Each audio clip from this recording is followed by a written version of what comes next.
Ouais, est-ce que tu peux nous redonner un peu de contexte sur ce qui s'est passé, quelle était la mission, d'où elle vient, parce que c'est aussi grâce au Mastermind qu'il y a eu cette mission qui est tombée. Jérémy, en mangeant du poulet au hall de Bacalan, me dit est-ce qu'en ce moment, tu voudrais pas accompagner 20 meufs pour Margot Cunego dans son challenge? Voilà. Et j'avais le temps. Donc j'ai dit oui, ok, ça marche. Il m'a dit juste, je te préviens, t'es en compète. T'es en compète, voilà, avec 2 autres head of sales. Et donc, gros challenge, 20 meufs chacun à former sur la vente. Et donc, le sujet du jour, je suppose qu'on va l'aborder tout de suite, c'est comment former des gens qui sont éclatés au sol en vente, mais par contre qui croient au produit. D'où l'académie de vente pour chaque boîte. Ok. Qui ne connaît pas Margot Cunego ici, qu'on puisse présenter? Ok. Est-ce que tu peux décrire un peu ce qu'elle propose, à qui elle s'adresse? Elle a 2 business, Boost ton biz, lance ton biz. Je suis vraiment occupé de la vente. Hein. Du produit, j'ai pas trop regardé. Tu veux en parler, Jérémy? Tu veux pitcher? Jérémy, tu veux pitcher peut-être exactement ce qu'elle fait? Tu l'accompagnes aussi en individuel, je crois. Ouais. Elle aide des femmes soit à développer leur activité d'indépendance, soit à se lancer de zéro et de développer une activité en ligne, très présente en organique, un peu en ads, et fait des gros challenges 4 fois dans l'année. Là, c'était un des derniers. Et elle travaille essentiellement non pas avec des sales, mais avec ce qu'elle appelle les marraines, donc des anciennes clientes ou des personnes qui sont ultra convaincues par le produit et qui vont suivre tout au long du challenge un pool de personnes pour les accompagner à travers les différentes actions, les quêtes, etc. Et derrière, éventuellement, voir est-ce que les personnes veulent prendre l'offre, est-ce qu'elles ont des questions, est-ce qu'il y a des objections, etc. Donc un travail presque de sales, mais jusqu'à présent, il n'y avait pas de téléphone, c'était que par message, c'était que sur Discord, etc. Donc le challenge, c'était comment est-ce que des personnes qui ne sont pas du tout sales, les faire monter en compétences pour qu'elles accompagnent mieux à la prise de décision les personnes qui participent. Super. Et est-ce que, alors, on ne, évidemment, transmettra aucun secret industriel ou secret certains chiffres qui ne nous regardent pas, etc. On donnera juste quelques idées et on se sert vraiment de cet exemple-là pour illustrer les éléments de valeur qu'on va apporter. Hein. Vous savez, il faut toujours amener un peu de storytelling et tout. Et là, le retour d'expérience permet d'avoir une prise de conscience. Moi, plutôt une prise de conscience globale sur ce qui peut éventuellement devenir une norme dans le marché. Et William, son retour d'expérience concret par rapport à ce sujet-là. Ensuite, on a Marine, on en parlait à midi, c'est une stratégie qu'elle met en place depuis un moment. On en parlait avec Romain, c'est aussi un de ses sujets. On en parlait avec Nico, c'est un truc qu'ils avaient voulu essayer à un moment. Donc voilà, il y a plein de retours d'expérience. On ne dévoilera rien qui ne doit pas être développé dans le business de Margot. Et juste, est-ce que pour nous donner un peu de contexte, tu peux nous parler de la cliente de Margot? Qui elle est, à quoi elle ressemble? Pour qu'on comprenne aussi, c'est peut-être important. Alors, c'est pas forcément ce que je maîtrise le mieux. Mais ça va être le gros cliché, vraiment le gros cliché. C'est essentiellement des femmes, 20-30 ans je dirais, qui n'aiment pas leur job ou n'ont pas encore vraiment de job ultra actif et qui veulent un business digital qui permet de gagner de l'argent, pas forcément des millions, tu vois, mais en gros qui permet d'avoir un lifestyle sympa et beaucoup de liberté géographique. Ok, trop bien. Merci Jérémy. Donc voilà, on a fait une mind map pour structurer nos idées, structurer notre pensée avec William, parce qu'on a dû faire cette intervention un peu rapidement.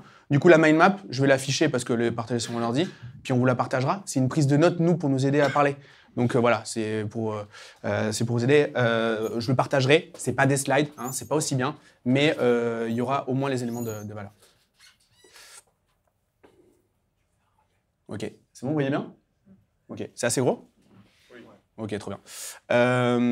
Du coup, c'est drôle parce que Olivier, tout à l'heure, tu as un peu spoilé. Ce que je voulais dire parce que on rentre, et vous devez le remarquer, dans une vraie, on rentre dans une vraie crise de confiance dans nos industries et on a un vrai challenge. Et c'est pour ça qu'ici, dans ce mastermind, on parle beaucoup de vente, de closing, de stratégie, de recrutement, d'onboarding, de suivi des sales, de closer. Aujourd'hui, le monde du closing, c'est soit, si je caricature aussi, des jeunes loups de Dubaï sans foi ni loi, soit des personnes en reconversion qui ont été séduits par une offre pour devenir closer, mais on a au final quand même très peu de bons vendeurs sur le marché. C'est quand même une tannée. Je sais pas comment toi tu vois, comment est structuré le marché. C'est compliqué. Avec Jérém, on a des phrases en off. je sais pas si je peux dire là aujourd'hui, il y a quand même une fibre, même si je crois pas exactement, ça les gens qui disent oui, il faut du bagou, il y a quand même une intelligence émotionnelle qu'on retrouve chez très peu de personnes, peut-être dû à nos habitudes, téléphone, etc. Mais on a du mal à trouver des gens juste assez intelligents pour rebondir. On en est là aujourd'hui.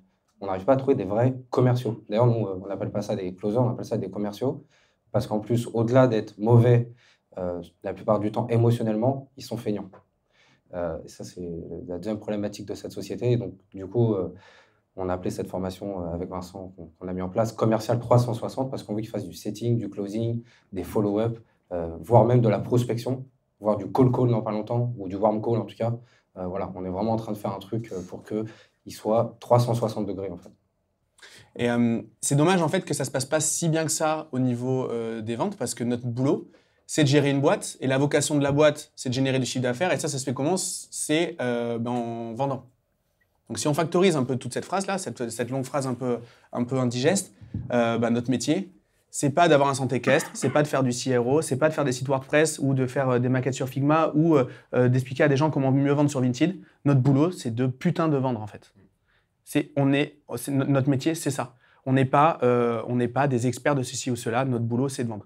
Et donc, avec cette crise de confiance-là, de nos prospects, parce qu'il y a eu beaucoup de choses. Tu en as parlé, Olivier, tout à l'heure. Déjà, il y a eu beaucoup de promesses pourries. Et d'ailleurs, c'est aussi la vocation d'Henri et de Jean-Philippe.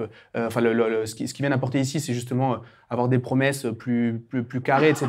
Pas de surpromettre pour avoir des problèmes juridiques, etc. Parce que les problèmes juridiques, c'est ce qui arrive de suite. Problème de confiance, c'est ce qui arrive le lendemain, des problèmes juridiques.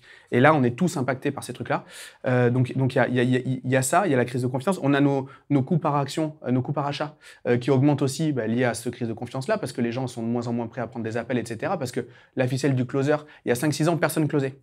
Personne faisait du closing. Donc quand on a commencé à mettre des vendeurs, les gens ils étaient trop contents de parler à quelqu'un au téléphone. Aujourd'hui, tout le monde a des closers.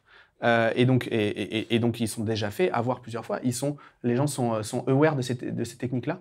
Ils en ont marre. Donc créer de la relation H to H, donc human to human, c'est le gros but. Et aujourd'hui, on voit que les commerciaux, c'est pas forcément que la bonne solution. Le gros danger, hein, les fausses bonnes idées, c'est que quand on se désintéresse de la vente, qui est notre fonction principale, qui est notre métier principal, ce qui se passe, c'est que très souvent, on recrute et on forme des équipes, mais en fait, c'est très souvent déceptif. Ici, qui a eu une expérience déceptive avec des closers? Ok, c'est à peu près clean. Mais très souvent, c'est déceptif. Et c'est déceptif parce qu'en fait, on a l'impression de perdre son temps. Vu le coût des leads, on n'a pas envie de les gaspiller parce que oui, il y a des modèles comme celui qu'Olivier nous a présenté où on arrive à neutraliser le coût du lead, mais les coûts de marketing, le marketing ratio, c'est entre 30 et 40% de notre chiffre d'affaires dans notre industrie. C'est ça le benchmark, donc c'est énorme. Donc quand on gâche ces leads-là, clairement, c'est pas ouf, quoi. Donc voilà. Et donc très souvent, c'est déceptif et donc on passe sur des modèles où on enlève ce human to human. Mais on a toujours cette crise de confiance-là, et donc en fait, on ne résout pas le problème. Et donc voilà. Et le truc aussi, c'est que parfois, ça fonctionne. On a un bon closer. On a quelqu'un d'ultra bon. Et d'ailleurs, on a un exemple en ce moment dans William, t'accompagnes une boîte avec Vincent, dont c'est le problème. Ils ont un super closer qui est une machine de guerre. Seul problème, c'est qu'il close. C'est une boîte qui a fait quoi, 2 millions? Un peu moins? Ouais, fait un peu plus d'1 million. Ouais. Un peu plus d'1 million d'euros de chiffre d'affaires. Ce closer unique, qui est un mec sympa, Bonnard, il close 70% des chiffres d'affaires. Non. 40, 45. Ok. Mais c'est énorme. Ok. C'est-à-dire qu'il y avait 3 autres personnes qui faisaient le reste, en fait. Oui, voilà, c'est ça. Du coup, pas besoin d'aller plus loin dans l'explication. Vous avez compris, en fait, que la boîte, c'est ce mec-là. Ce mec-là, juste, il décide de partir à Tahiti en voyage de noces ou de faire autre chose ou machin, parce que surtout, en plus de ça, c'est pas son métier d'origine de faire du closing. Il n'y a plus de boîte. En fait, ce mec-là, il close la marge, en gros. Surtout qu'il va se fatiguer, en fait. Mentalement, à un moment, il va se sentir seul. Il va dire, OK, il y a trop de pression sur moi. Si je fais pas cette vente maintenant, je suis foutu. Donc, du coup, on n'a pas une équipe de vente. On a en fait un leader et quelques bouches-trous à côté, en fait. Désolé d'utiliser ce terme, mais c'est ça, en fait. Et il sauve quelques fois le CA, mais rarement. Donc voilà, donc vraiment dépendance à une personne, et ça c'est vraiment le truc qu'on veut éviter, on veut dérisquer.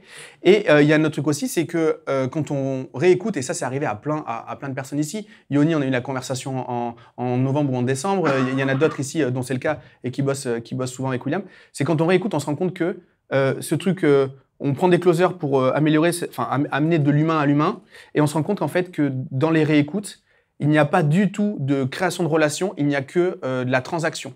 En fait, c'est très fade. Il n'y a pas d'écoute bien faite. Il n'y a pas de reformulation. On ne creuse pas le why profond de la personne qu'on a au téléphone, etc. Et donc ça, c'est une cata aussi au niveau de la marque. Parce que le prospect a vraiment l'impression d'être un numéro, d'être une carte bleue sur patte, quoi. Et ça, c'est une grosse partie des réécoutes que l'on fait au quotidien, quoi. Ouais, c'est un problème de découverte en réalité. Mais c'est aussi un peu de notre faute en tant que chef d'entreprise. On n'appuie pas assez sur la découverte. On pense que les objections, il faut être bon en objection dans la vente. En réalité, il faut être bon en découverte pour ne pas avoir d'objection. Donc déjà, il faut se concentrer là-dessus. Et je le vois en ce moment sur les découvertes des commerciaux, je vais les appeler comme ça, c'est catastrophique en fait. Ils posent 2-3 questions, on dirait les meufs de la mairie, ouais ok, prenez dossier 3, on va s'occuper de vous, quoi. Donc c'est vraiment ça qu'il faut changer. J'ai rien contre la meuf de la mairie, je tiens à préciser quand même. Menteur. Donc du coup, on pense, avec ce constat-là, il faut rajouter de l'humain, le closer n'est pas forcément la solution ultime, etc. Que développer l'académie de vente, c'est peut-être, auprès de ses clients, c'est peut-être une des solutions. Et en discutant avec vous, depuis hier soir, parce que j'avais un peu teasé ce qu'on faisait là, je me rends compte qu'en fait, ceux qui ont déjà pensé dans le groupe, c'est ceux qui ont un haut niveau de technicité sur ce qu'ils vendent. Genre WordPress, faisant du WordPress, et voilà, je sais que c'est chiant à vendre. Quand Marine, elle vend des massages, c'est ultra technique, ça c'est pas anodin. Enfin voilà, c'est comme par hasard, les gens qui y pensent, c'est des gens qui ont un haut niveau de technicité, et donc du coup, il y a besoin d'avoir une expertise métier, en plus d'avoir cette fibre, humaine, quoi. Donc voilà. Donc le retour d'expérience sur le business de Margot, est-ce qu'on a quelques datas qui ne sortent pas du cadre de la confidentialité qu'on peut partager pour se donner une idée déjà du volume, de la taille du business de Margot? Elle build in public sur sa chaîne YouTube. Pas mal de trucs, donc les datas qu'on va donner, l'idée c'est d'avoir à peu près, c'est des trucs qu'on peut retrouver en free sur YouTube. Voilà. Des datas. Des datas où explique qu'on se rende compte de la taille de son business. Jérém, est-ce que tu peux peut-être donner plus? Je préfère que ce soit toi qui donne les informations, parce que c'est toi qui l'accompagne là-dessus. Je vais pas prendre ce risque de donner des infos. Merci Gérald. Je peux dire ce qu'elle dit là, en fait. On peut dire qu'elle a un business qui fait, dans l'ordre de grandeur, je crois, 3 millions par an. On peut dire que sur le dernier lancement, c'est 1,2 million facturés. Il y avait 8000 personnes sur le dernier challenge. Il y a combien de marraines en tout? 60. Enfin, un peu moins en vrai, 50 en réalité. Voilà, et le nombre de clientes sur ce dernier lancement, bon, vous voyez déjà la taille. Ouais, en fait, 300, je crois. Un lancement 1,2 million, quoi. Ouais, merci. Donc, t'as dit combien de 300 quoi? 300 ventes sur le dernier lancement? Ah oui, 305 je crois, un truc comme ça, ouais. Donc voilà la taille du business, donc c'est quand même quelque chose de colossal. L'idée d'avoir des marraines et donc du coup d'avoir un peu un stock illimité de vendeurs, c'est pas une mauvaise idée vu cette taille de business là. Donc voilà, donc évidemment tout ce qui est bon pour elle dans cette taille de business peut aussi être des bonnes idées pour nous dans des business un peu plus modestes. Voilà. Au niveau des prises de conscience, ça aussi Olivier tu l'as dit tout à l'heure, donc désolé je vais vous le répéter, mais les clients sont de plus en plus aware du marketing. Comme le disait Jérémy, l'avatar type de Margot, c'est des nanas de 30 balais. Elles sont nées avec le marketing digital. En tout cas, voilà, c'est notre génération à peu près. C'est la génération juste en dessous. Et elles sont nées avec ça, donc on ne va pas leur faire. Par contre, tous les trucs sur lesquels on a été tous ultra exposés en termes de marketing, donc le Cialdini de base, y a quand même un truc qui marche encore très bien. Et on en parlait, je ne sais plus avec qui, je crois qu'on en parlait avec Yvan à midi ou hier. Le truc qui marche de dingue, ça reste encore la preuve sociale. Et si vous regardez les pages de Yomi, de Margot ou les pages des... non, c'était avec Gaspard, pardon, qu'on en parlait. C'était avec Gaspard. Les pages de certains marketeurs américains, on se rend compte qu'en fait, il y a ça de marketing, il y a ça de copie, et tout le reste, c'est du témoignage. D'ailleurs, je te coupe, mais d'ailleurs, ça fait mouche les témoignages en direct. Elle a fait des témoignages en direct. Je crois qu'on a fait 70% des ventes ce soir-là. C'était exceptionnel. Donc voilà, dans une défiance, il y a une crise de confiance dans l'industrie. Là, on bombarde de témoignages à outrance et on se rend compte que ça fonctionne. Donc voilà. Évidemment, faire un témoignage, on en parle souvent, mais ça se structure. Hein. On ne dit pas juste qu'est-ce que tu as pensé du produit, etc. Hein. On leur fait raconter une belle histoire, mais bon, ça, c'est pas trop le sujet. On pourra en parler les vendredis si vous voulez. Ça, c'est le premier point. Deuxième point, on se rend compte aussi que Margot, pour ne citer qu'elle, mais il y en a plein, en fait, elles incarnent leur marque à travers... alors, il y a une proposition de valeur sur le produit, mais surtout, elles ont fait un mouvement. C'est-à-dire qu'elles expliquent comment, en fait, cette proposition de valeur a fait que la Margot du passé est devenue la Margot d'aujourd'hui. Et donc, en fait, il y a ce mouvement, il y a cette transformation. Mais ce n'est pas juste une promesse marketing de transformation. C'est qu'elle l'incarne et c'est qu'en fait, quand tu regardes à quoi ressemblent les clients, c'est pareil chez Yomi, donc sur ces grosses tailles de marché, les clients sont des clones. C'est hallucinant. Les clients sont des clones. C'est vraiment les Margot ou les Yomi d'il y a 10 ans. Et ça, moi, c'est un truc qui me surprend de dingue. Et donc, quand on a de la preuve sociale et qu'en plus de ça, l'entrepreneur incarne vraiment un mouvement, mais c'est absolument génial parce que du coup, on a vraiment une armée de clones à closer. Et donc, il y a un sentiment d'identification au produit, au business qui est vraiment très, très haut. Donc voilà. Et une prise de conscience, tu me dis, tu m'interromps hein, si tu as besoin. Une prise de conscience aussi qu'on a notée, c'est que les ambassadeurs, il faut en effet qu'ils aient des soft skills, donc qu'ils aient des compétences humaines, des compétences de l'intelligence émotionnelle. Il faut qu'il y ait beaucoup, beaucoup, beaucoup de passion. Et tout ça, les soft skills plus la passion dans le mouvement dont je viens de parler, ça sera toujours supérieur à, et d'ailleurs il est dans l'autre sens, ça sera toujours supérieur à l'expérience métier, non il est dans le bon sens, à l'expérience métier et à l'expérience même de la vente, hein, qu'on pourrait considérer comme un soft skill aussi, mais la passion plus des compétences humaines, il n'y a pas besoin d'être le loup de Wall Street pour être un super ambassadeur. Bah ouais, du coup c'est dingue parce que j'ai reçu un message ce matin d'une des marraines ou hier, je sais plus, elle me dit putain c'est dingue, j'ai regardé le premier replay il y a 5 semaines, parce qu'on a eu 5 semaines hein, pour les former, à peine. Il y a 5 semaines, tu nous dis est-ce que vous êtes chaude pour faire des one-one en appel? Elle le faisait jamais avant, c'était que par message, en plus c'est ultra fatigant. Je lui ai dit non mais pour 5 jours, est-ce qu'on n'appellerait pas tout le monde?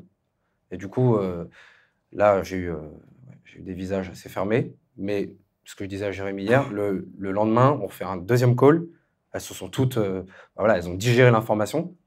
Et il y en a une aujourd'hui, aujourd'hui ou hier, elle me dit ouais, incroyable. Quand je vois le live d'il y a 5 semaines, jamais j'aurais cru appeler des gens en one-one. Elles ont tout défoncé. Franchement, elles ont été magnifiques. Elles ont fait des one-one chez tout le monde. On a battu le record de vente, mais elles sont juste passées à l'action avec très peu de formation. Et ça, c'est moi-même, j'ai pété une croyance. Hein. Elles n'y arriveront jamais. C'est pas possible. Alors, ça a été quoi le trigger pour justement qu'elles se motivent? D'après toi, là, évidemment, on n'est pas là aussi, hein, mais... je vais te dire avec mon équipe, en tout cas, je leur ai dit, on va faire moi, je suis un feignant de la vente, on va aller droit au but.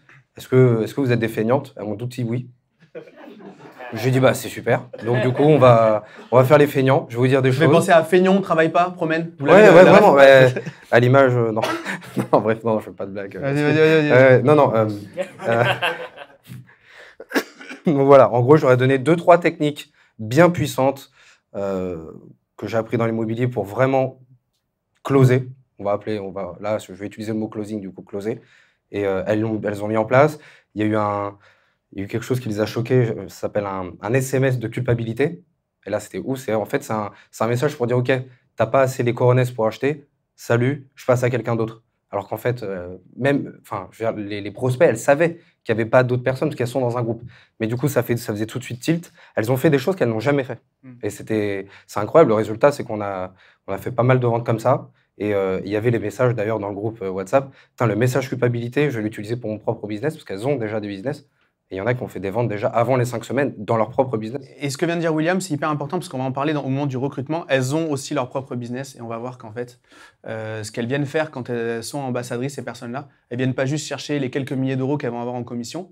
mais elles viennent gagner énormément de temps sur leur propre business. On va en parler un petit peu tout à l'heure. Du coup, premier point, parce que tout ça, ça semble hyper beau, hein, de dire mon business va devenir un MLM, c'est-à-dire que mes clients vont devenir mes commerciaux, qui vont devenir mes clients, qui vont devenir mes commerciaux.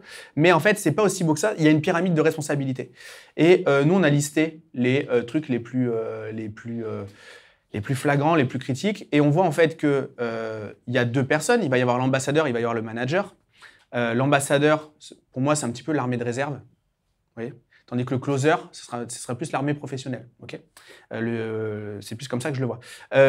L'ambassadeur, ce qu'on va lui demander, c'est d'avoir un rôle dans l'animation de la communauté, que ce soit sur un school, sur un machin, un truc, un WhatsApp, un Slack, ce que vous voulez, mais en gros, quelqu'un qui va pouvoir aller chercher aussi de l'opportunité en le conversant, en animant la communauté, quelqu'un qui va être capable de faire du setting, donc se créer du rendez-vous, et puis quelqu'un qui va pouvoir faire un appel de vente. Ça, ok, on est à peu près d'accord. Mais on ne cherche pas on cherche pas un réserviste qui va nous sauver le business. Parce que ce qu'on va avoir besoin pour sauver le business, c'est d'avoir un manager qui, lui, a beaucoup plus de responsabilités. Et les choses qu'on a notées avec William juste avant, c'est que le manager, il va devoir en continu transmettre la vision qui est rattachée au mouvement. En gros, qu'elles ne soient pas là juste pour faire un job freelance. Elles sont là pour être ambassadrices, et ça a une importance, la sémantique. Elles sont là pour être ambassadrices, et ce manager, il va avoir le rôle de maintenir la foi en la mission, extrêmement important. Elles ne viennent pas pour le pourcentage. Elles ne viennent pas pour les quelques centaines d'euros qu'elles vont gagner par challenge. Ensuite, le manager, il va avoir un rôle, il va communiquer sur les objectifs commerciaux. C'est comment, en fait, cette mission qui peut être abstraite, en fait, elle devient concrète dans la vie réelle. Donc, en gros, ça permet tout simplement de conscientiser que chaque micro-action a un impact vraiment significatif sur l'objectif final. Donc, en gros, c'est vraiment de l'accountability. Hyper important de le faire parce qu'on peut avoir énormément de rêveurs qui acceptent ce genre de mission. Et donc ça, le but, c'est de les ramener quand même à une réalité. On les connecte à la mission, on les perche un petit peu, mais on les ramène aussi quand même un peu les pieds sur terre. Donc la tête très haute et les pieds bien ancrés, quoi. C'est vraiment ça l'idée. Ensuite, le manager, il va devoir faire un suivi des performances et il va devoir motiver les ambassadeurs. Et ça, on en parlera un petit peu après de comment on anime.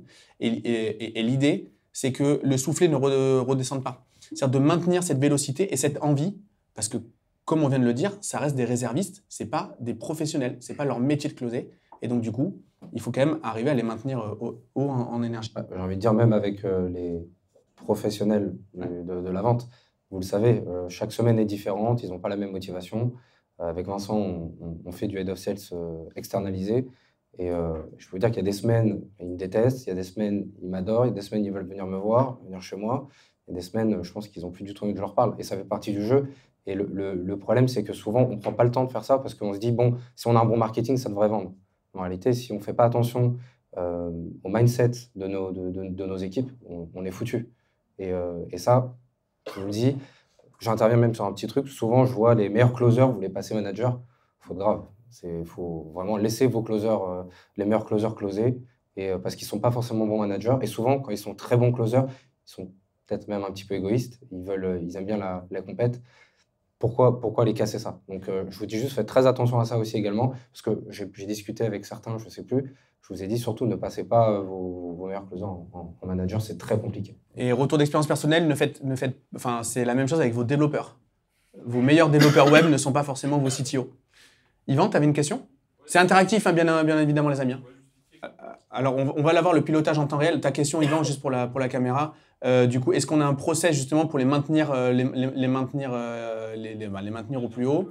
Et du coup, je te laisse répondre. Et si, on repassera peut-être un peu plus vite après si les éléments sont dans les slides. Alors, pour le challenge, je n'avais pas de process parce que c'était chacun fait à votre sauce avec un groupe WhatsApp. Parce qu'il y avait une compétition entre 3 managers pour donner une idée du truc. C'est ça. Et donc William, il avait une équipe.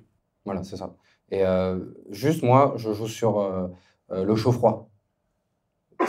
Aujourd'hui, si tu n'as pas de ringover ou d'air-call pour juste regarder les chiffres. Tu peux expliquer ce que c'est pour ceux qui ne connaissent pas? Normalement, tout le monde connaît, mais... Ouais, un outil qui écoute les appels et qui regarde surtout les stats. Il y a des stats qui sont importantes, je crois qu'on va en parler après.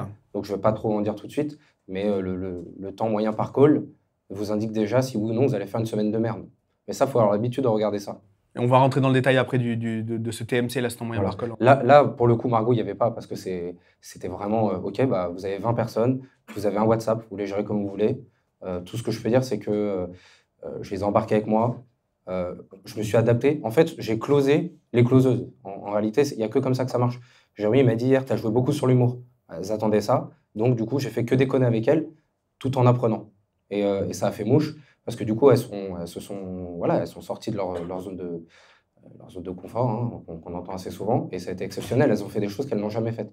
Mais pour ça, il faut leur dire que sans ça, il n'y aura pas de résultat. Et il faut dire, OK, là, je ne suis pas content. Aujourd'hui, vous deviez faire ça, vous ne l'avez pas fait. Qu'est-ce qui s'est passé? Vous ne me faites pas confiance, vous n'êtes pas avec moi. Hyper important, excuse-moi, du coup, tu viens de précéder le truc. C'est un peu comme dans... Tu sais, tu as des boîtes qui sont des boîtes professionnelles. Donc, du coup, tu as une gestion de tes collaborateurs sur c'est fait, c'est pas fait. Et puis, tu as des associations. Par exemple, Asso Sportive, on a tous plus ou moins fait du sport ici. Ton club de karaté ou ton club de rugby, tu manages pas le mec qui te fait les sandwichs dans le club de Sainte-Foy-la-Grande au rugby, comme tu manages en fait le patron du resto là-haut, tu vois. Pourtant, les deux, ils font de la bouffe. Mais il y en a un qui le fait parce que c'est son plaisir et il le fait parce qu'en fait, il est pour un mouvement, il a envie de donner un coup de main au club local. Et puis l'autre, c'est son boulot. Et donc, en fait, pour le coup, culpabiliser le bénévole, c'est pas forcément une mauvaise idée. Avec bienveillance. Avec bienveillance toujours. Mais en gros, tu peux pas le rattacher à tu dois faire ça, tu dois faire ça, ceci, cela, mais plutôt à voilà ce que ça va impacter sur la mission. Parce que toujours on les rattache à la mission et la mission globale de la boîte. Ça fait un peu bullshit, mais je vous promets que pour ces gens-là, c'est ultra important. Et en fait, ce qu'on applique avec eux, je leur dis de l'appliquer avec leurs prospects. Je fais de la négociation avec eux. Donc peut-être on pourra en parler pas là, mais voilà, il y a 3 règles de négociation. Je le fais exactement avec eux. Je leur dis, voyez, vous demandez une contrepartie à votre prospect, je suis en train de vous demander une contrepartie. Et comme elles disent, putain, mais ça marche, je vais faire la contrepartie, du coup, elles sont déjà convaincues qu'elles vont devoir le faire, en fait. Et c'est exceptionnel. Elles ont fait énormément de négociations. Elles ne savaient même pas ce que c'était avant. Donc franchement, j'ai aucune meuf qui fait de la vente. J'avais des gens qui voulaient même pas se montrer à la caméra. Et pourtant, à la fin, elles étaient là en train de dire à des gens si tu signes pas ce soir, je passe à quelqu'un d'autre. Donc, c'est juste une question de est-ce qu'elles sont avec nous ou contre nous? C'est vraiment des phrases comme marche ou crève, en fait. Hein. Vous êtes avec moi, mais attention, avec bienveillance. Là, en l'occurrence, j'avais que des femmes. Je n'allais pas leur dire, mesdames, c'est soit vous vous cassez. Je parle pas de la même façon quand j'ai 5 paires de garçons quand j'ai des femmes. Je m'adapte aussi. Et ça, il faut aussi jouer là-dessus. Ensuite, le rôle du manager, ça va être évidemment, par rapport à ses écoutes dont parlait William, de faire de la montée en compétence. Ça, c'est plutôt évident. Monter en compétence sur la vente, mais également rectifier ce que chaque ambassadeur a compris et transmet de ce qu'est le produit. Parce qu'il y a ce qu'on raconte, il y a ce qu'ils lisent, ce qu'ils retiennent et ce qu'ils répètent. Hein. On est d'accord, c'est le téléphone arabe, ce truc-là. Donc évidemment, il faut toujours corriger ça, corriger le message, corriger la promesse quand on fait de l'écoute. Donc ça fait aussi partie de la montée en compétences. Et puis un maintien du playbook commercial, parce qu'au départ, on part avec une vision idéaliste de notre activité. On écrit un truc, on écrit une version 0, et puis on l'itère. Et vu que l'ambassadeur ne sera pas ambassadeur toute sa vie, il va falloir en recruter d'autres, en onboarder d'autres, etc., etc., on capitalise sur chacune des expériences dans un playbook pour améliorer évidemment chaque recrutement à chaque fois. Donc voilà, donc il faut vraiment ne pas sous-estimer le rôle du manager. L'animation d'une académie de vente avec des ambassadeurs, c'est pas comme animer un pôle de closing, tout simplement parce que c'est pas leur métier principal, c'est pas leur activité principale. Donc forcément, il faut simplifier, ouais, exactement. On parle du recrutement. Ok, tu veux prendre un peu la main? Tu vois, c'est là? Ouais. J'avais les lettres pour toi. Ok, donc clairement, chez les clients, c'est souvent une question qui est posée. Comment on identifie en fait ceux qui peuvent devenir ambassadeurs? Bon, il y a des choses qui sont un peu tarte à la crème, mais il y a des choses un peu moins évidentes.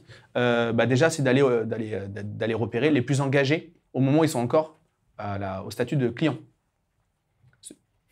Ceux qui participent le plus, ceux qui communiquent le plus dans les communautés. Ensuite, de manière là aussi pareil, il faut observer ceux qui, dans les groupes, vont aller défendre la marque sans même y être incentivés ou incités à le faire. On a des espèces de protecteurs de la marque, on en a plein, et on le voit, et clairement, ces gens-là, il faut les identifier. C'est hyper important d'avoir des gens comme ça dans nos communautés. Et puis, comme disait Jérémy, hein, les volumes de Margot, c'est énorme pour avoir 60 ambassadeurs, ce qui fait que ça représente, en fait, même si 60, ça semble beaucoup comme ça, mais c'est peu par rapport au volume global de clients. Hein. Il n'y a pas besoin d'avoir 400, quoi. Donc voilà. Donc évidemment, ceux qui répondent le plus dans la communauté. Pas forcément. Hein. Pour le coup, j'ai quelques exemples de meufs qui vraiment sont des fantômes l'année. Okay. Mais elles disent ok, quand même, je veux quand même faire partie de l'équipe. Et du coup, comme c'est un profil bien particulier, faut les challenger justement. Ensuite, il y a aussi des personnes qui sont venues parce que vous leur avez promis de monter un business dans le cas de Margot, par exemple, mais qui, en fait, on se rend compte que ce qui les passionne le plus ce qui les passionne le plus auprès de la marque qu'on défend, c'est pas réellement de résoudre la promesse, mais c'est plutôt l'expérience qu'elles ont. C'est plutôt, elles adorent venir au call, elles adorent toutes les initiatives, elles vont faire des stories. Moi, par exemple, je sais qui a tendance à repartager mes stories du vendredi. Et évidemment, quand je dois en mettre en avant certains sur mes réseaux sociaux, parmi vous, je vais souvent mettre ceux qui partagent plus facilement. Voilà.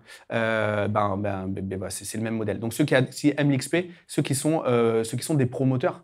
Mehmet, il parle souvent en process comme de promoteurs. Là, on est clairement là-dedans, quoi. Donc voilà. Hyper important aussi, on en parlait tout à l'heure avec Jérémy, ceux qui sont les plus représentatifs de l'avatar. Hein, on ne veut pas des anomalies de succès, on veut vraiment que l'ambassadeur soit la caricature de notre avatar pour qu'il y ait tout simplement une projection, que la personne puisse se projeter dedans. D'ailleurs, je l'ai vu, en l'occurrence, celle qui ne ressemblait pas trop à Margot dans mes groupes de vente, on fait moins de ventes, du coup, que ça soit socialement, etc. Je sais qu'il ne faut pas cataloguer, mais si, en l'occurrence, si on peut prendre des gens qui ressemblent encore plus, par exemple à Margot, en l'occurrence, ça fait la diff. Ensuite, il y a ceux qui, évidemment, incarnent la mission et l'ont à minima comprise. Ceux qui savent structurer leur idée et leur prise de parole, c'est ultra important parce qu'on peut vite tomber sur des personnes qui ne savent pas parler, qui ont une bonne volonté, mais qui n'ont tout simplement pas... Il y a les mots qui se bousculent au moment de sortir, et ça, il y en a beaucoup. Il y en a beaucoup, beaucoup, beaucoup. Je suis accompagné d'un orthophoniste. Très bien, parfait. Upsell. Donc voilà. Ensuite, bien évidemment, on veut des enthousiastes et des gens qui sont convaincants dans les recommandations qu'ils font. Hein, voilà, des gens qui peuvent avoir un peu de leadership, en fait, hein, ni plus ni moins. Des gens qui sont prêts à témoigner et à partager leur expérience, qui peuvent parler aussi de la version 1 de ce qu'ils étaient avant de vivre l'expérience client. Moi, je rêvais de monter un business, mais en fait, j'y suis pas arrivé. J'étais au bord du burn-out. Alors là, je suis dans la caricature ultime, hein, mais j'étais vraiment au bord de tout laisser tomber. J'étais à 2 doigts en fait de péter un plomb et du burn-out, etc. J'ai rencontré Margot. Premier élément de valeur, c'était ça. Ensuite, voilà. Et aujourd'hui, j'en suis là. Boum. Mais qu'il n'y a pas de problème à dire. Regarde, moi, j'étais comme toi. J'étais sur le point d'abandonner. J'étais sur le point de pas monter mon business et de passer à côté de mon rêve. Quelqu'un qui a l'honnêteté. Si quelqu'un qui dit, regarde, aujourd'hui, ça a super bien marché pour moi, etc., mais on n'a pas le point de départ, à aucun moment, le prospect pourra se projeter, pourra s'identifier. Vraiment hyper important, quelqu'un qui a tout simplement pas de problème avec sa vulnérabilité et raconter tout ça. Voilà. Bon, bonne capacité relationnelle et aisance sociale. Et ensuite, des gens, et ça c'est toi qui m'as fait rajouter dans les slides, je te laisse en parler parce que c'est une galère. Même je reviens déjà avant de partir sur le coachable et motivé. Si vous sentez quelqu'un qui est timide mais qui en a sous le pied, il faut y aller. Les 2 meilleures vendeuses là, du groupe sont supra timides, mais elles avaient sous le pied une intelligence émotionnelle tellement forte qu'elles ont trouvé les bons points sur quoi appuyer, et c'est exceptionnel, c'est elles qui ont fait le plus de ventes. C'est juste qu'il fallait, elles, j'ai dû casser la timidité, d'autres, j'ai dû casser d'autres choses, par exemple, que ce soit le comportement, le langage corporel. Non, mais il y en a qui étaient un peu trop à l'aise et qui étaient presque voire mal élevées. Et en fait, elles en ont sous le pied, par contre, elles ont une grosse intelligence émotionnelle quand même. Donc du coup, vous retenez ça et d'un coup, ça en fait des chevaux de compétition. Orthophoniste, mais il a voilà. Ouais, et, on cherche la suite. BEP cuisine. Et par contre, coachable et motivé, c'est surtout ça. Moi, j'appuie là-dessus. Si la personne, à chaque fois, elle vous dit oui, mais, arrêtez de travailler avec.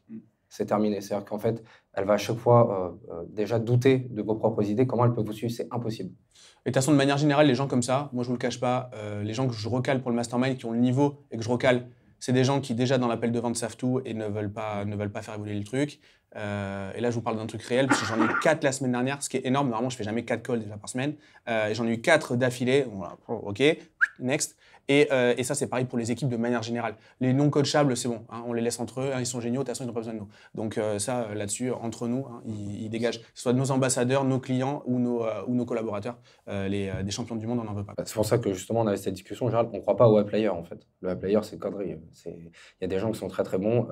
C'est une sorte de contexte. Ouais, on accompagne Ecom. Ecom, le meilleur vendeur, il y a 6 mois... Maxence, tu peux préciser, il y a 6 mois, c'était le dernier des vendeurs. Aujourd'hui, c'est le meilleur vendeur de la boîte et de loin. Ecom, c'est les gars du CBD, hein, pour info. Ouais, c'est en Maroc. Ryan, là, je vais le mettre un peu en avant si un jour je regarde cette vidéo. Franchement, l'intelligence émotionnelle qu'il avait, elle était tellement forte. J'ai demandé à Stormrank de me laisser encore 2 semaines avec lui. Aujourd'hui, c'est le meilleur vendeur, c'est carré, toutes les semaines, c'est un minimum de vente suffisant.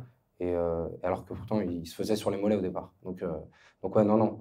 C'est pour ça que je vous dis, si votre intuition, elle est importante, mais juste, il est coachable. Je lui ai dit, ne réponds jamais oui, mais si tu me réponds oui, mais je ne parle plus avec toi. Et on a cassé tellement de croyances aujourd'hui. Franchement, vous l'auriez dans votre boîte, vous seriez content. C'est carré, c'est sérieux. Je fais une petite parenthèse là-dessus, sur une conversation, il est pas là, mais une conversation qu'on a eue avec Vincent, William et Pierre-David, sur, justement, il y avait un sujet dans son équipe. Il avait fait une sorte de matrice qui n'est pas de lui, mais en tout cas, il nous l'a bien expliqué. Et donc, du coup, il a tellement bien vulgarisé qu'on pourrait presque lui donner le copyright de ce truc-là. C'est en gros, le mec a les soft skills, mais il n'a pas les compétences. On investit sur lui. S'il n'a pas les soft skills et qu'il n'a pas de compétences, à ce moment-là, on le dégage. Et s'il a les compétences et qu'il n'a pas les soft skills, à ce moment-là, on le dégage très vite. Voilà. Et donc, du coup, il y a urgence. Un mec qui est bon et qui ne file pas avec les valeurs de la boîte ou qui n'est pas coachable, voilà, c'est urgence de le dégager parce que ce mec-là va polluer les autres. Donc, oui, il amène de la performance, mais de la performance qui est ultra nauséabonde pour le reste de la boîte. Donc voilà. Donc, ça veut dire aussi se couper un bras qui n'est pas encore complètement gangréné, mais en fait qui risque de gangréner tout le corps, quoi. C'est vraiment ça l'image, quoi. Donc voilà, et on a eu le cas, et Pierre nous disait ça, et c'était pas mal. Yoyo ici, il a eu le cas, je crois. Donc, lui, ta meilleure vendeuse, tu l'as dégagée. Mais tu te rends compte, c'est moi qui fais les meilleurs chiffres. Ah, oui, ouais. Bah ouais, parce que du coup, ouais. Tu fais ta meilleure valise, du coup. Trop bien. Donc du coup, on va parler de l'onboarding parce que c'est un vrai sujet. Alors on va pouvoir, je sais pas si on a, ouais, on va pouvoir avancer. Donc bon, déjà on a parlé du playbook, hein, c'est hyper important, on en a parlé plus tôt. Également avoir une plateforme pour que la personne ait un intérêt. Attends, mais j'ai pas sauté un truc là. Attends, le playbook, t'en as pas parlé, hein, par contre pour le coup. Enfin, le playbook, j'en ai parlé un petit peu plus tôt. Ok. Ouais, je vous la partagerai la mind map. Il y a un truc que je pensais vous avoir dit. Non, mais c'était ce sujet-là sur le recrutement.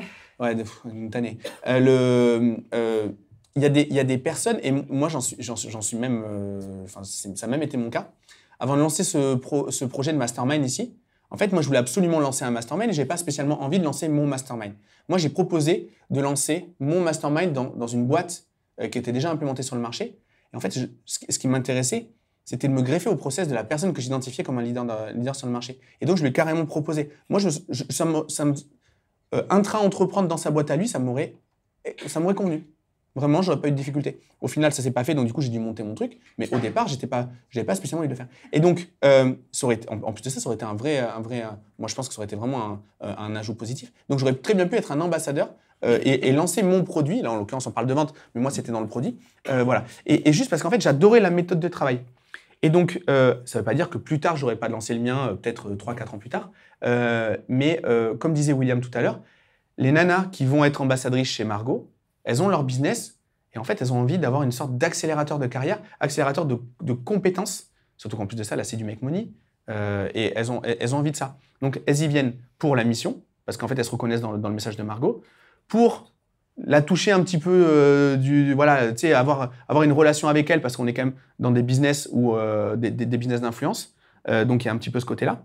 Mais également peut-être espérer copier certaines méthodes, certaines méthodologies, certains secrets en interne Parce que les gens, avant d'acheter nos produits, ils passent des nuits à pas dormir en disant « Putain, ça doit être génial une fois que j'aurai atteint le truc. » C'est comme ça que ça se passe. Et donc, en fait, ils espèrent qu'il y a un secret bien gardé. Et en se rapprochant, en devenant ambassadeur, en fait, ils ont l'impression de toucher ce secret du doigt. Donc, c'est vraiment ultra important. Ouais, Louis? Et du coup, Margot, elle le communique comment ça pour les recruter, les ambassadeurs? C'est quoi son call to action là-dessus?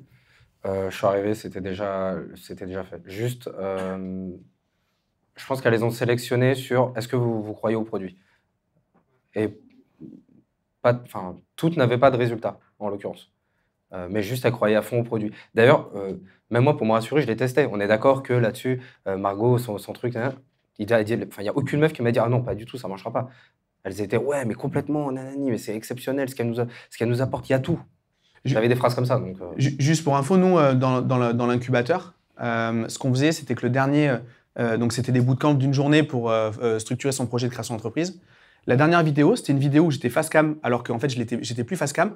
Et je dis, bon ben voilà, tu viens de vivre l'incubateur, ça te fait de toi d'office en fait, le meilleur ambassadeur. Et là-dessus, j'avais AB testé 2 trucs. Enfin, j'ai pas AB testé, j'ai fait une première version et puis j'ai itéré. La première, c'était, tu es en train de lancer ta boîte, donc j'imagine que tu as besoin de développer du chiffre d'affaires. Deviens ambassadeur et commence déjà à générer du chiffre d'affaires grâce à l'incubateur. Ça, c'est le premier truc, flop. Et deuxième truc, c'est, tu vois les difficultés que c'est d'entreprendre, hein, tu vois la difficulté que c'est de structurer un projet. Tu as peut-être d'ailleurs pris connaissance de plein de trucs aujourd'hui qui sont peut-être des dangers qu'on t'a évités pour la suite. Autour de toi, tu as forcément des copains à qui tu as parlé de ton projet qui t'ont dit qu'eux aussi, s'ils avaient ton courage, ils auraient voulu entreprendre. Et donc, du coup, c'est peut-être l'occasion, ces gens-là, les faire entrer dans l'incubateur et qui bénéficient aussi d'un bootcamp, qui puissent poser leurs questions aux experts, etc. etc. Là, clairement, je ne sais plus ce que c'était la perf. Je crois qu'on était à presque, je ne vais pas dire de bêtises, mais entre 10 et 15% d'opt-in sur des gens qui n'avaient rien demandé. Ils n'avaient pas demandé à faire le bootcamp, ils n'avaient pas demandé à être ambassadeurs et ils venaient quand même, en ambassadeur. Donc voilà. Tu vois, on les a pas. L'argent, ça ne marchait pas. C'était là, du coup, la mission et en fait ce que ça t'a créé et du coup, impacte tes potes.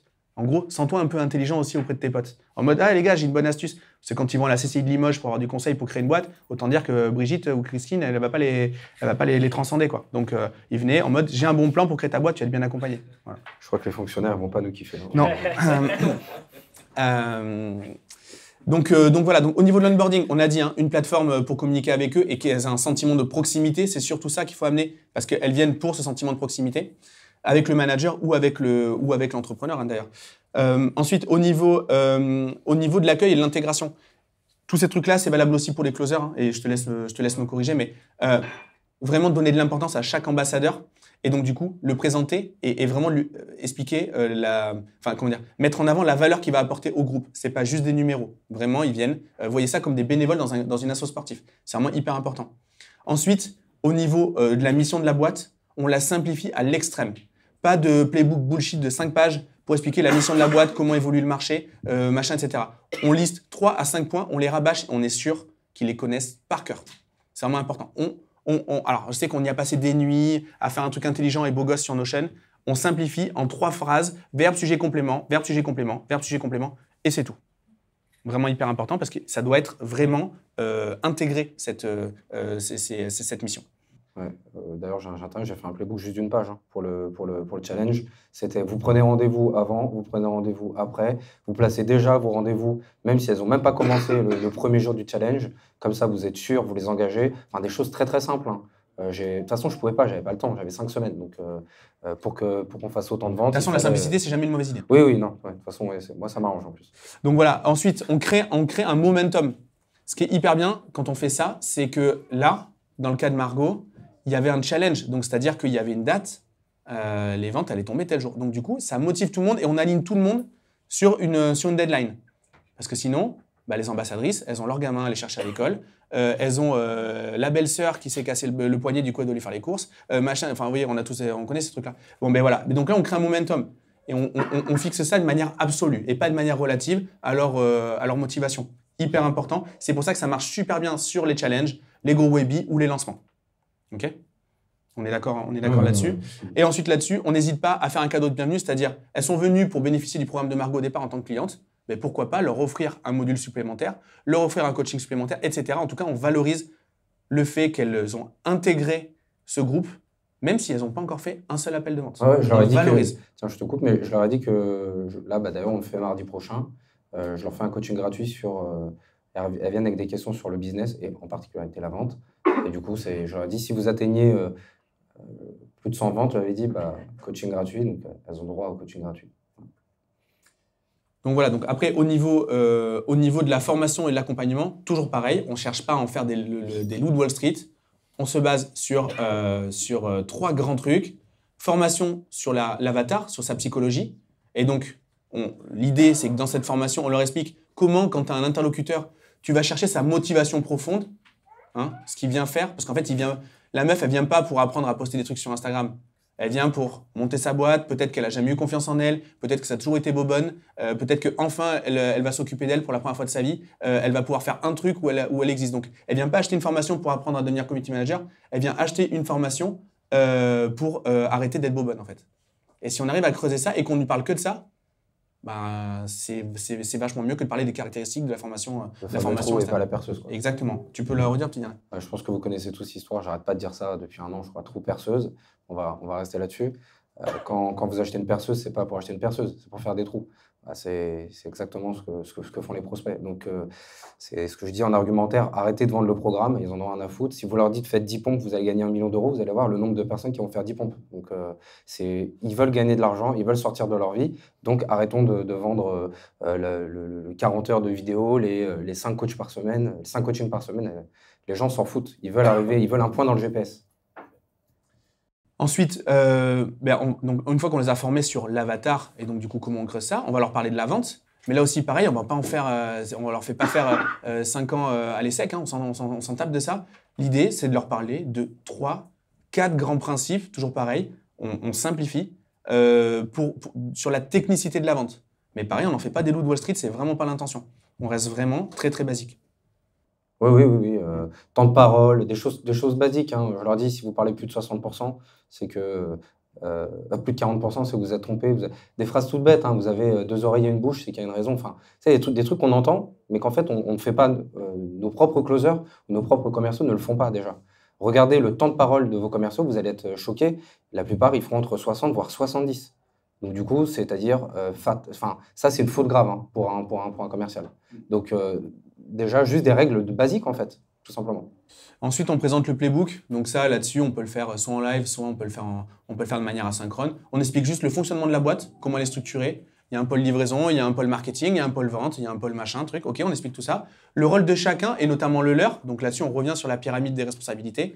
Et ensuite, la comptability. Ce qu'on attend d'eux ou d'elles sur, voilà, en fait, il va falloir que tu fasses tant de messages de setting, tant d'appels de vente, etc., etc. Qu'on se rende compte, toujours pareil, on en parlait plus haut, que en gros, leurs petites actions du quotidien ont un gros impact sur le résultat final. Ouais, il faut leur montrer, regardez, si vous faites tant, vous allez faire tant de ventes. Si vous faites tant de ventes, vous allez gagner tant. Bien évidemment, il faut leur dire quand même, faut leur mettre la carotte au bout, ce qui est normal. Et d'ailleurs, juste Norton, on a travaillé, je crois, ce mois-ci là-dessus, sur le playbook que j'ai passé à Isabelle, Tide of Sales, parce qu'ils ne savent pas, en fait, combien de calls ils doivent faire pour faire tant d'argent. Et ça, c'est fou. Et ils ne savent pas, et vu que je bosse dans tous vos business, je ne suis pas persuadé que nous tous ici sommes conscients justement de ces petites actions qui amènent nos résultats ou qui amènent nos non-résultats d'ailleurs. D'où le data board, etc., qu'on fait là dans 15 jours. En tout cas, c'est important de le matérialiser et de le transmettre. Ouais, attends, une question. Ouais, Olivier. Je voulais savoir jusqu'où tu vas dans l'attente de la technicité, de ce que tu attends d'elle en call. Par exemple, la réponse aux objections, la prise de paiement en direct, les acomptes. Ouais, en fait, j'ai 2-3 techniques. Alors, pour les paiements en une fois, j'ai une technique qui est très simple. C'est quand on nous demande est-ce qu'on peut payer en plusieurs fois, c'est non. Et après, c'est hyper simple. Hein, c'est hyper simple. Ouais. Hein. Je vous ai dit, je suis un feignant de la vente, donc c'est non. Et après, ça deviendra oui, avec une technique de négociation. D'ailleurs, ça, je l'ai appris dans l'immobilier, négociateur immobilier, ça veut dire. Et par contre, c'était quoi ta première... Quel niveau de technicité tu attends de la part de... Par cœur. Je leur ai dit, on va juste faire un truc. Et si vous êtes avec moi, je leur demande, s'il vous plaît, un truc pour moi, apprenez les objections par cœur. Et je peux t'affirmer que là, aujourd'hui, les 20, elles connaissent les objections par cœur. Et j'ai fait le feignant, j'ai dit, vous avez que ça à apprendre par cœur. Le reste, je vous fais confiance. Mais en réalité, à force de le répéter, ça rentre. Mais les objections, je leur ai dit, si c'est pas par cœur, c'est mort. Ça marchera jamais. Donc, tu as fait un vrai focus sur les objections. Ouais. Bah, je leur ai dit, si vous voulez pas avoir d'objections, apprenez la découverte. Donc, comme elles ont peur des objections, j'ai appuyé sur leur peur des objections pour qu'elles fassent de vraies découvertes. Elles ont fait des découvertes, voire franchement des meilleures découvertes que certains commerciaux. Le truc que tu abordes là, c'était un élément que j'avais mis tout au début de mes slides et en fait je l'ai dégagé. Il faut voir aussi la vente, on dit closing, donc déjà on a un abus de langage. On voit ça vraiment comme une finalité pour générer du chiffre d'affaires, parce qu'en fait c'est quand même le but. Hein. Mais il y a également une boucle de feedback. C'est-à-dire que la vente renourrit la stratégie, le marketing en l'occurrence, mais renourrit le playbook. Et donc c'est capable en fait de capitaliser sur chaque objection. Et donc quand tu vas l'animer de semaine en semaine ton pôle de vente, que ce soit des pros, soit des ambassadeurs, en fait, tu utilises en fait ce que eux te remontent et c'est hyper important que ce soit eux qui les remontent et même limite le groupe qui structure la réponse à ces objections-là pour vraiment les incarner. Si tu les aides, si tu leur demandes, ok, t'as eu quoi comme objection Yoni? Ok, Mehdi, t'en penses quoi? Comment t'aurais répondu? En fait, tu réintègres tout le monde et Mehdi va avoir envie, vu que c'est lui qui a apporté la réponse de comment on traite l'objection de Yoni, la prochaine fois qu'il va remonter une objection, ça sera très souvent Mehdi, très certainement parce qu'en fait, c'est le principe du management, tu les réintègres en fait directement. Ils s'auto-coachent, ouais, voilà, exactement. Ouais. Et c'est ultra important. Si tu arrives à faire ça, d'ailleurs, dans tous les pôles de ta boîte, logiquement, c'est gagné. Tous nos groupes de commerciaux qui fonctionnent bien, aujourd'hui, ils s'auto-coachent. Hein. Je vais faire quelques appels en one-one pour la débloquer, mais rien à voir sur la technique. Ça va être, oui, en ce moment, ma meuf va me quitter. Oui, quitte-la, comme ça, c'est terminé. Et après, ils repartent sur le mindset. Mais sinon, niveau technique, avec ce qu'ils ont, je n'ai pas besoin de donner plus. Et juste pour info comme ça, là, on est dans un mastermind. Donc, tous les vendredis, c'est Servoco. Hein, je pose une question. J'ai tous les copains qui essaient de m'aider. Tu remarqueras, en tout cas moi je le remarque, que ceux qui posent le moins de questions, c'est ceux qui sont là depuis le plus longtemps. Parce qu'en fait, ils trouvent autant d'intérêt à répondre. Et ça, moi, je trouve ça hallucinant. C'est presque ceux qui utilisent le moins le service pour ce qu'il est, mais en fait, ça leur procure autre chose. Donc c'est même valable dans la livraison client, ce truc-là. Donc voilà, de co-construction de la réponse, ultra important. Donc voilà. Au niveau... J'interviens juste sur le playbook. Très important, parce qu'on l'a fait un peu ensemble, ça. Pour le coup, avec Vincent, maintenant, on l'a automatisé. C'est systématisé peut-être. Alors, ok. En fait, on avait un playbook précis, mais il manquait un peu d'engagement. Aujourd'hui, on le fait vraiment signer presque. On leur dit voilà, est-ce que tu es prêt à faire ça par jour? Et je leur fais par jour, je leur fais pas par semaine, pour que ça soit encore plus réaliste, quoi, plus convaincant, et du coup plus facile en plus. Ah ok, j'ai que 20 calls à faire par jour. Que si tu leur dis, t'en as 150 à faire, oh là, 150. Donc, je vous invite vraiment à faire ça. Dire, OK, est-ce que tu es prêt à faire ça par jour avec moi, dans mon équipe? Et normalement, si tu fais ça par jour, ça fait tant de ventes. Si tu fais ça, à la fin, tu gagnes 5, 6K, 8. Il y en a qui gagnent 10. Mais c'est parce qu'ils sont sérieux et qu'ils sont continus. S'ils font pas de... Pareil sur le follow-up, appuyez énormément là-dessus. Le business est dans le suivi. Et follow-up... Et follow-up, c'est de la comptabilité, c'est aussi dans le playbook le nombre de trucs que tu dois faire tous les jours, quoi. C'est ça. Donc voilà. Trop bien. Au niveau du suivi de la motivation, ça c'est plus ton truc. Est-ce que tu veux en parler? Ouais. Donc les défis. Ouais. Ah oui. Chez Ecom, vous avez mis ça en place, ça a super bien marché. Ouais. Quand vous sentez qu'ils font 2 semaines de fou, par exemple sur des choses comme ça, nous on a fait là. De faux ou de fou? De fou. Okay. De folie, de malade. Très bien. De maboule. De maboule. Amaury. On sait qu'ils vont baisser sur l'intensité. Et d'autant plus qu'ils avaient moins de rendez-vous. On avait un média buyer qui s'était, je sais pas, peut-être 2-3 petits problèmes sur cette semaine-là, je ne le citerai pas.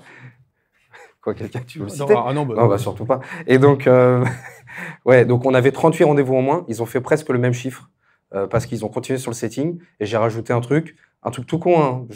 J'ai calculé avec Sexton qu'on a fait ça. Du coup, en gros, au 6e vente, tu gagnes 100 balles. 7e vente, tu reprends en plus 150. 8e vente, 200, enfin, vous rajoutez 50 balles à chaque fois. Je sais certains vont les atteindre.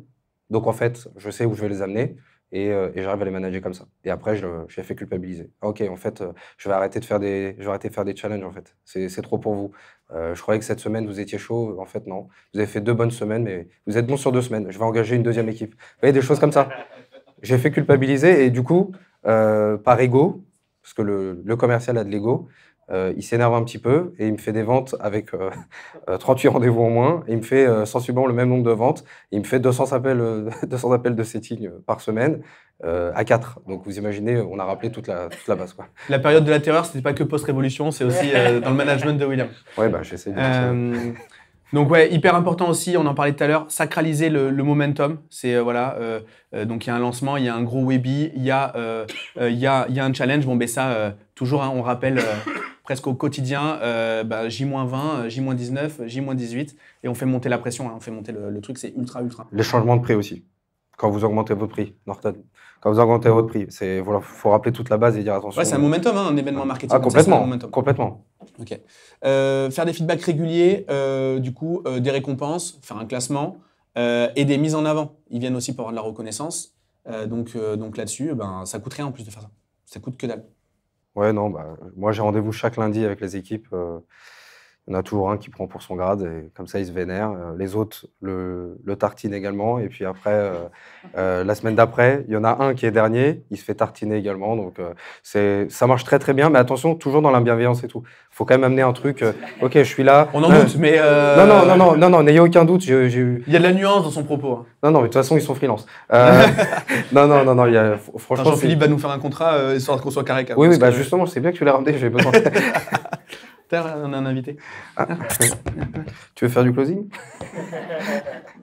Ouais, du coup, voilà. Et avoir un tableau de suivi des performances, c'est tout bête, mais je sais qu'on n'est pas tous. Il n'y a pas Laura, donc on va pas tirer sur Ambulance. Mais bon, Laura avec son tableau Excel, hein, voilà. Non, on a un tableau de suivi qui permet, toujours pareil, de matérialiser où on en est de l'objectif. Ça, c'est ultra important parce qu'on peut faire des classements, des machins. Si on s'en rend compte que le lundi matin, voilà. Tandis que si on a la petite pression en mode fil rouge toute la semaine, en mode voilà, je suis en avance ou en retard sur l'objectif, très souvent c'est mieux, quoi. Donc voilà. Pour boucler avec ce que demandait Olivier, est-ce que tu veux parler du comment tu animes et le pilotage en temps réel, les trucs que tu observes? Ouais. Alors le pilotage, je suis avec Vincent qui me fait des reportings toutes les semaines, en tout cas pour voir ce qui s'est passé. Bon, même voir en direct parce que c'est un sniper, c'est un vrai sniper. En plus, il a, il est un gros fusil. Ouais. C'est pas une blague.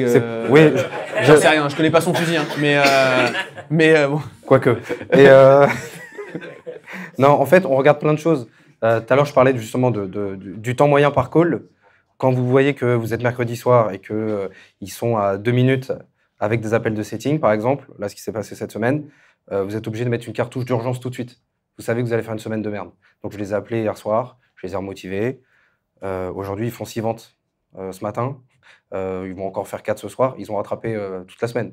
Mais c'est parce que j'arrive à voir que le temps moyen par call, s'il est à 2 minutes au lieu de 5, c'est-à-dire qu'ils n'ont pas assez forcé sur les appels. Qui regarde ici le temps moyen par call comme KPI? Personne. Ouais, c'est fou. C'est hyper... C'est un des indicateurs les plus importants. Et pareil, hein, pour les ventes en une fois, pour ceux qui ne sont pas Calliope, CPF, on a une moyenne de... Vincent, on a combien en moyenne?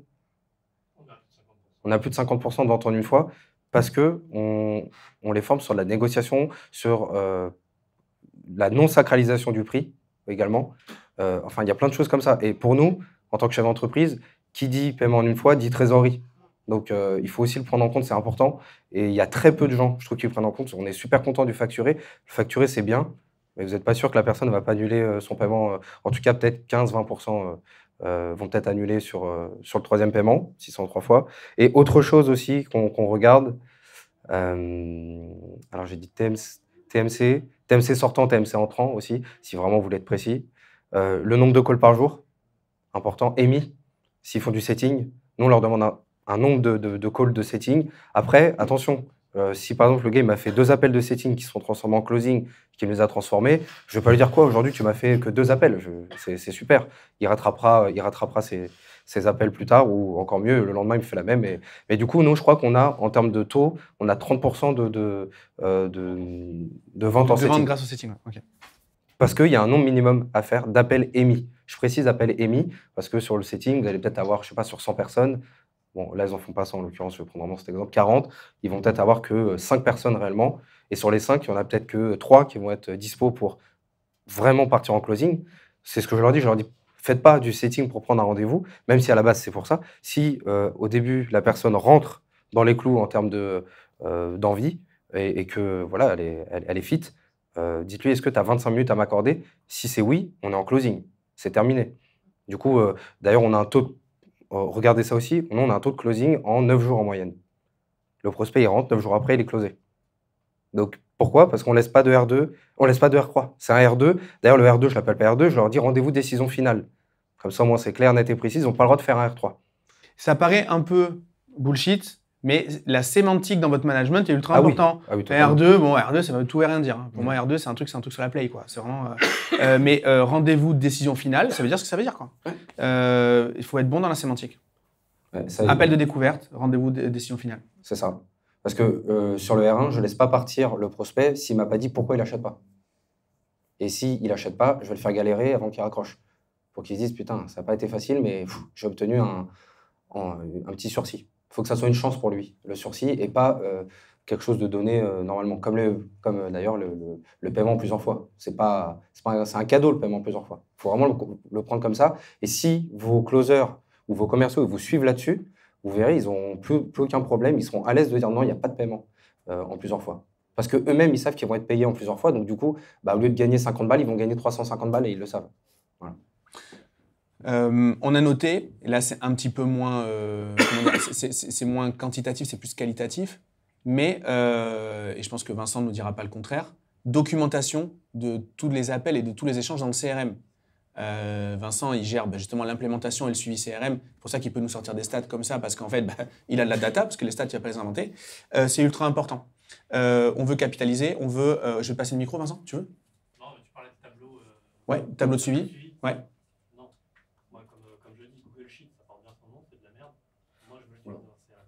Ouais, donc pas Google Sheet parce que c'est de la merde, comme dit Vincent, mais du coup, dans le CRM, c'est un truc où on peut visualiser l'avancement. Mais du coup, ça, c'est valable que si une personne remplit le CRM.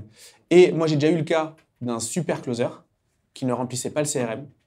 Ben, en fait, c'est une tannée, un petit peu comme tout à l'heure, on parlait des soft skills, de est-ce qu'on le garde, est-ce que machin truc. Ça, c'est une tannée parce qu'en fait, tu ne sais pas où il en est. Et il met en danger toute l'organisation. Tu ne peux pas aider le marketing, en fait. Parce que du coup, il faut travailler avec le market. On a Maxence avec qui on travaille beaucoup.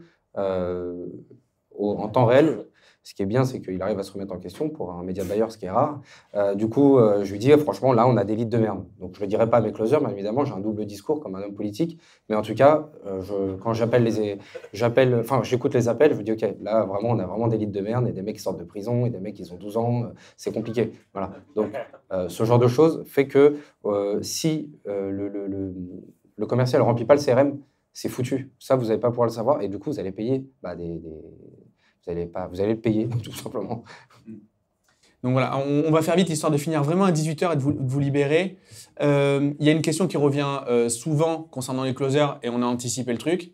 C'est comment on rémunère les closers, comment ça se passe. Et donc du coup, enfin les closers, les ambassadeurs, pardon, lapsus. Les ambassadeurs. Les ambassadeurs. Et donc du coup, et comment on rémunère aussi les managers. Et puis on aura fait le tour, on passera aux questions, après on aura 10 minutes de questions.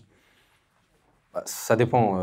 Sur de l'organique, sur un Webi organique, etc., ultra facile, vous allez de 6 à 7, 8%. Alors nous, en tout cas, c'est comme ça qu'on fonctionne. Hein. Si c'est une vente sur rendez-vous prix, c'est 10. Et si c'est du setting, c'est 12. Voilà. Sur des produits à combien? Sur des produits à combien, demande Johnny? Minimum de cas. Sur le cash collecté. Hein? Et sur le cash collecté, ouais. De Rennes. Bah ça va. Tu veux que je les paye plus? Bah si tu veux, je viens dans ta boîte et on leur donne 15. Si tu me fais 3 millions de ça, il y a pas de problème. Ouais, bah. Olivier, tu disais? Ouais.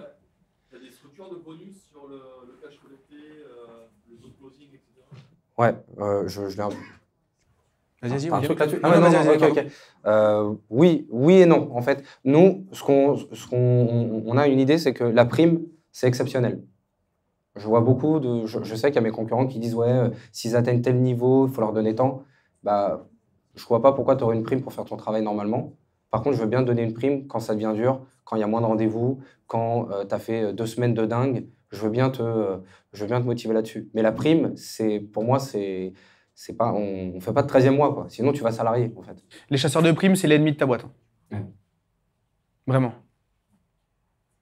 On est contre ça, en tout cas, avec Vincent, on ne le met jamais en place. Jamais. C'est vraiment exceptionnel. Je suis capable de donner une prime à quelqu'un qui s'est défoncé sans forcément, sans vraiment lui montrer les chiffres, juste pour son engagement.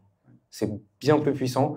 Vous allez voir que le mois d'après, il va vous faire un mois de malade et il le mérite en plus. Ce que tu adores chez ton équipe, c'est quand ils font un extra mile, quand ils font le petit pas supplémentaire, le petit geste supplémentaire, le petit truc en plus. Pareil pour lui.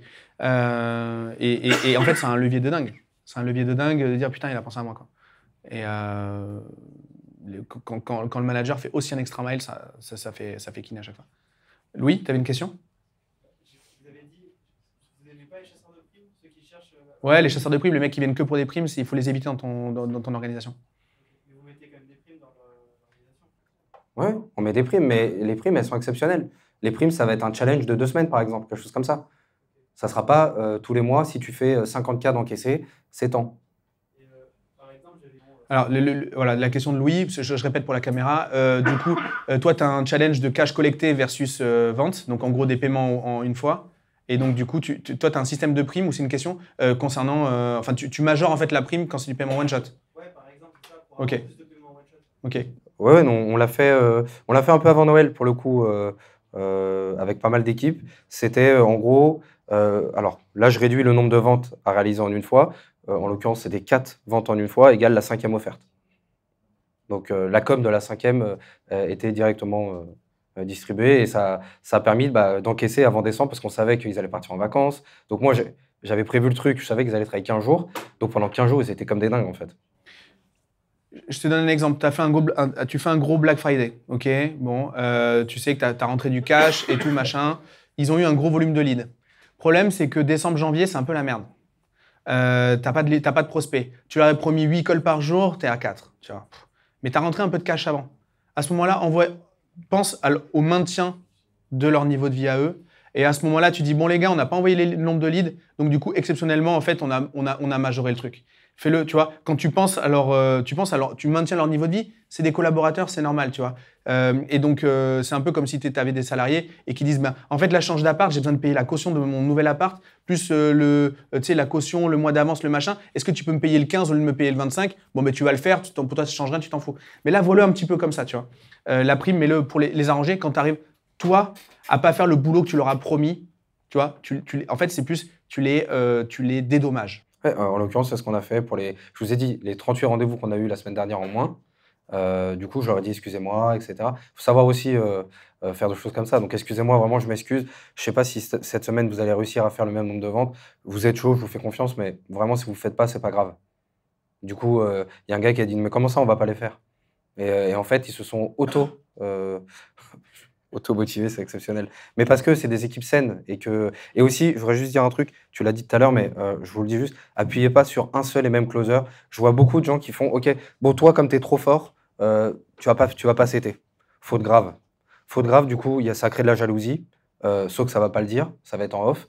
Ou alors quand ça va se barrer. Ouais, mais en plus, moi, ce qui me saoulait, c'était que lui, il s'était pas. Ouais. C'est vraiment, soyez équitable avec tout le monde. Même si le gars, c'est le meilleur vendeur, il est à la même école. Tu as une problématique d'ego parce que déjà, tu closes moins que ton copain et en plus, tu vois que tu as une problématique après de boulot parce que le truc ingrat, il le fait moins que toi. Donc, tu as moins et moins et là, ça fait... Et du coup, le résultat, c'est quand votre meilleur vendeur, il fait une mauvaise semaine, bizarrement, et c'est fou, c'est ultra bien fait, c'est que tu as celui qui était pas bon il y a 2 semaines, il devient numéro 1. Mais ça, vous pouvez pas le faire si vous mettez tous les œufs dans le même panier. Et je le vois dans beaucoup de sociétés, c'est ultra dangereux. On en parlait tout à l'heure, 40% du CA. Il y a un des commerciaux, il fait 40% du CA. S'il s'en va demain, on est foutu. Donc ça, pour moi, c'est interdit. Une dernière question, peut-être? On est bon? Yes, Nico? Moi, j'ai l'impression qu'il y a quelque... Du coup, William, pendant un moment, tu n'étais pas spécialement pour monter une académie de vente avec des anciens clients pour en faire des commerciaux. Et donc, Nico demande ce qui s'est passé entre-temps. Les résultats font que ça fonctionne. C'est juste qu'il faut un peu plus de temps. On en a parlé tout à l'heure avec Marine. Faut accepter qu'il y a des gens qui mettent 8 mois à vendre. Faut accepter, faut être patient. Faut perdre de l'argent dans les rendez-vous. C'est comme ça. Le truc, c'est que on a un problème. Nous, on est impatients. Et pour la plupart. Hein. Donc, vous dites ok, ça le fera pas, et vous le dégagez. Après, vous en reprenez un nouveau. Pareil, la même. Donc, du coup, je vous dis attends, je ramène un mec super fort en vente. Juste, il faut qu'il apprenne ton produit. Comme il croit moins en produit, bon, il va vendre parce qu'il est très bon vendeur, mais il va peut-être pas exceller. Donc, il faut trouver le juste milieu. Mais après, il n'y a pas de règle ultime. Hein. Gérald, tu m'as dit, il y a du ou. Ça peut être soit ça, soit ça. Je ne suis pas convaincu 100% qu'il faut prendre que des gens de sa propre boîte. C'est bien quand tu as un momentum. Quand tu as un momentum, voilà. Tu te surstaffes avec des ambassadeurs. Surtout si tu es sur une expérience type challenge où tu es déjà presque dans la livraison. De toute façon, vous avez vu ce que nous disait Olivier tout à l'heure. En fait, c'est une stratégie. C'est la livraison au service du marketing. Un challenge, c'est exactement ça. C'est un enjeu d'activation dans le framework art. On est déjà en train de démontrer, plutôt que de promettre. C'est ce qui a changé ces dernières années dans notre industrie. Et donc, on est déjà là-dedans. Donc là, tu peux prendre des ambassadeurs parce que c'est l'image même de la transformation. Mais si, par exemple, tu es sur un funnel SEA call, comme on est plusieurs à faire ici, là-dessus, il te faut un closer à temps plein qui est capable de décrocher le téléphone le plus rapidement possible parce que là, ça va être un enjeu de vélocité. Tu rappelles le plus tôt possible. Tu fais une campagne avec Johan, si tu ne rappelles pas au bout d'une journée et que tu lui dis les leads sont pourris, Johan, il va dire « Attends, je t'explique en fait comment on fait de la vente. » tu vois. Et c'est normal, tu vois. Et donc il te faut une armée professionnelle et il te faut des réservistes. C'est vraiment le mindset qu'il faut avoir, c'est ça. Donc, d'où le momentum, on l'a dit 100 fois dans la presse, le momentum, voilà, quand il y a un momentum marketing, à ce moment-là, tu peux développer une académie. Après, j'ai quand même retiré des gens qui sont venus dans des boîtes qui ont dit « Le produit, j'y crois pas. Ouais. » Ok, c'est ok, sort. Par contre, l'e-com, ils ont tous voulu faire leur Shopify. Donc, c'est ok, tu vois, ils ont dit « Bon, je suis quand même intéressé par l'e-com, est-ce que je pars à la formation ?» Ça me va très bien, très bon signe. Moi, je te la donne, la formation, pas de problème. Marine ? La question de Marine, c'est celles qui ont vraiment réussi dans le programme, elles sont en train de taffer sur leur propre truc et elles n'ont pas envie de devenir ambassadrices. Et en fait, je l'ai dit un petit peu plus tôt, en fait, toi, tu veux celles qui sont passionnées par l'expérience que tu lui as promulguée avec ta boîte. C'est elles que tu veux. C'est pas celles qui ont le succès. Non, d'accord, mais elles sont passionnées par ce qu'elles font, enfin, en tout cas chez moi. Donc, du coup, elles n'ont pas le temps de closer. Ouais, mais parce que... Elles veulent le faire parce qu'elles m'aiment beaucoup. Ouais. Elles vont se rendre compte qu'elles ont des limites dans le temps. Bah, ça fait partie de ton recrutement aussi. Hein. La bande passante qu'elles sont capables de t'allouer. Via le playbook, justement. Via le playbook, voilà. Moi, nous, on leur demande s'il n'y a pas 20 heures à mettre, c'est compliqué, je ne travaille pas avec toi. Si la mission, elle est cadrée, que tu as fait tous ces sujets d'accountability qui doivent faire tant de calls de setting, pour faire tant d'appels de vente, tant de follow-up et tout, mais ça, tu dois le planifier. Hein. Tu dois connaître tes stats. Tu dois connaître tes stats et ça te permet de connaître le niveau d'engagement attendu. C'est partie du recrutement. Tu as des gens absolument géniaux qui n'ont pas assez de temps à te confier. Et dans ce cas, tu ne peux pas les embaucher. Ça fait chier. Mais c'est comme ça. Et ça, c'est dans tous les recrutements pareil. Hein. Et ça fait chier. Hein. Quand ils sont passionnés, ils sont bons. Et en plus, ils sont sympas. Et tu peux pas les prendre. Mais bon, ils n'ont pas le temps. Ils n'ont pas le temps. Quoi. C'est comme ça. Voilà, les amis. Je vois Natacha qui me fait des gros yeux. Donc, je pense qu'on est au bout de ce qu'on peut faire au niveau de la salle. C'est ça ? Bon, en tout cas, merci beaucoup pour votre écoute. Et merci, William, d'avoir préparé ça au dernier moment. Merci beaucoup. Merci beaucoup.